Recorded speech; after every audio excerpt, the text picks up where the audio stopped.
Hey everyone, it's Allie, and today is day 3 of our Palm Deadeye. Sorry there was no day 2 updates. There was just simply too much to theorycraft in day 2, and we just kind of ran out of time. I literally sat there for over 8 hours, barely doing any maps, just going through theorycrafts with everyone in our chat. Suffice to say that we cooked up some pretty disgusting things out of that theorycrafting session, and today we're going to talk about what exactly we're going to be doing in maps, where we are going to be massively increasing our speed clearing in comparison to Stormwave, and we found a combo that can theoretically give us infinite damage. Let's get into it, let's discuss everything, and let's get you on your way to having fun in maps and just destroying everything. As always, kitties, the written guide will be updated with all this as well. There is now going to be a new build variant called early mapping. We're going to swap all the rest of the guide around to show you the relevant information. I highly recommend to read through this. It's going to go into a lot more detail than what I'm going to go over here in the video, and most of your questions I likely answered somewhere in here. Please do take your time to read through the skill gem section, as most of the info is available here, and I think this will greatly help you to understand exactly what we're doing. So what exactly are we doing, Allie? Well, we were playing Stormwave for leveling, and you should still do that. You should not change that at all, as everything else feels just kind of bad in comparison. But once we get to maps, because they added quite a lot of narrow corridor maps this season, and because abysses just feel kind of bad with Stormwave due to your Stormwaves getting hits on the fissures and just fizzing out and just not doing anything, it isn't the comfiest of experiences. It feels a little bit clunky, it's a little bit slow, and we decided to go look for a new combination of skills that we could use that might feel a little bit better. Well, we went to look at literally everything, and we ended up settling on Shattering Palm and Ice Strike as our new clearing combo. Shattering Palm is going to make you do a dash forward, meaning you have some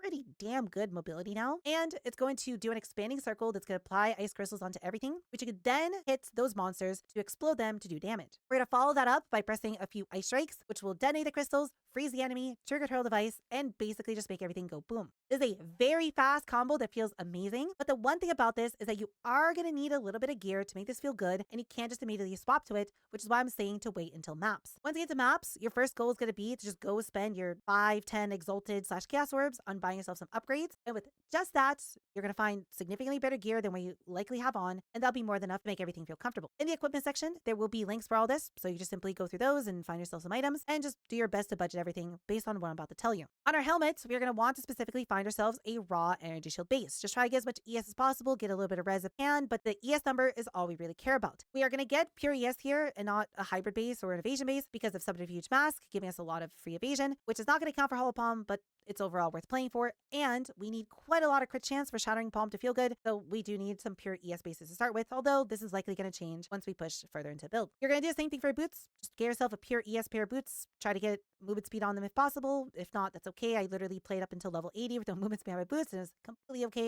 You get so much movement speed from Shattering Palm. And then from there, on your gloves, it doesn't really matter what base you're going to look for. Just get yourself +2 melee if possible. You can't get it on ES base or an evasion base. That's great. So if you can get some resistances on it, wonderful. It doesn't really matter. For your rings, you're just going to get as many resistances as possible on them. Nothing else really matters. Just make sure you have one physical mana leech roll somewhere between your gloves and your rings. Otherwise, you will have horrible mana problems. And then for your chest plate, you're going to look for a hybrid evasion ES chest plate, as we really need a lot of both, and we can't just go with one or the other. With this, you should have some around maybe 30% crit chance or so on Shattering Palm to begin with. If you have any money left over, do immediately go quality Shattering Palm, as that will help quite a lot. No, massively boost your crit chance, and you should have a pretty decent attack speed that makes everything feel really, really good. Once you do that, you can swap over. All the gems are going to be in the skill section, and you should have a really, really good time just pressing Shattering Palm, following up by an Ice Strike, and just watching everything melt. There is going to be a new passive tree for all this as well in the passive tree section, so do follow along with that and just go along with the priority that is there, and you should have no issues swapping over. That might be great and all for mapping, and you might have an amazing time with that. What exactly are we doing for bosses? Well, we have been really trying to fit Falling Thunder into our build, as it's just an amazing scaler that does a stupid amount of damage. It's one of the hardest hitting skills you can possibly press in PoE 2. The issue with it is that power charge generation on it is really cringe, and that's why we originally went to Deadeye for called shots, and unfortunately called shots plus Sniper's Mark is just not good enough, but that's okay because we found a new combo that is significantly better. We still like being a Deadeye because all the nodes on Deadeye are just better than Invoker. It's just we don't care about called shots for a single target,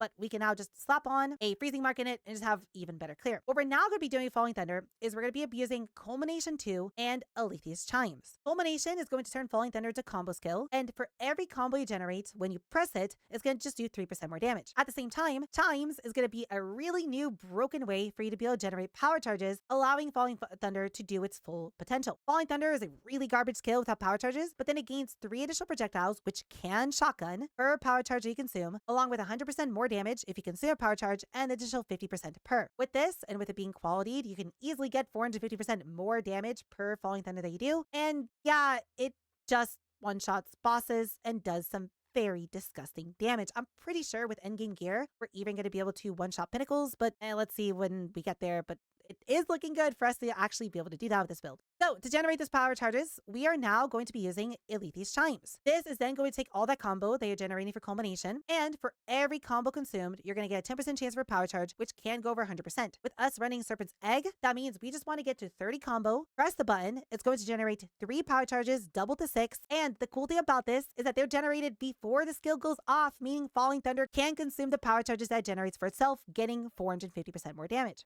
All we really care here is that we just want some sort of fast hitting skill to generate as much combo as possible, which is why it's going to be paired up with the Tempest Flurry, which is what you're going to be doing on bosses. So for clear, you're just pressing Shattering Palm and Ice Strike, and on bosses, you're swapping over to Tempest Flurry, followed up by Falling Thunders every time you hit 30 combo. You're going to see just how ridiculous this is once you put it together, and you should have quite a lot of fun with it. Last thing I want to quickly mention about Chimes is that it is not a support that you can just get from your support gems. It is a lineage support, meaning you are going to have to just buy from someone else. As trying to get it yourself is just not going to happen. It's very cheap, so it shouldn't be an issue. And until you can't afford it, if it does go up in price, simply just stick with Tempest Bell like you were before, and just use Tempest Flurry and Tempest Bell to kill bosses. It'll be just fine, just a little bit slower. With that, you are now going to have a super comfy setup that's going to be a lot tinkier because we now have Energy Shield to be able to use Ghost Dance. You are going to have a lot more evasion because your gear is going to look a lot better than whatever you had during the campaign. And we have a silly and super fun one-shot combo for bosses and a super fast and enjoyable combo for clearing everything else in the map. I've been having a lot of fun with this over the past few days, and we are most certainly cooking up some more new interesting tech for it that I'm going to love to talk about over the next few update videos. And if you do want to see any of this tech for yourself before it does hit YouTube or the written guide, I do recommend to come by my Twitch stream and come watch it live with all the other kitties. You're also more than free. Just come by and ask me any questions there, and I'll be more than happy to answer them as soon as I can, or you can leave them in the comments below and I'll try to get to them as soon as I can. You're also more than free to come join our community and come and hang out with everyone else in either our Discord or our Twitch stream. And if you do, I'll be more than happy to see you around. With all that said, kitties,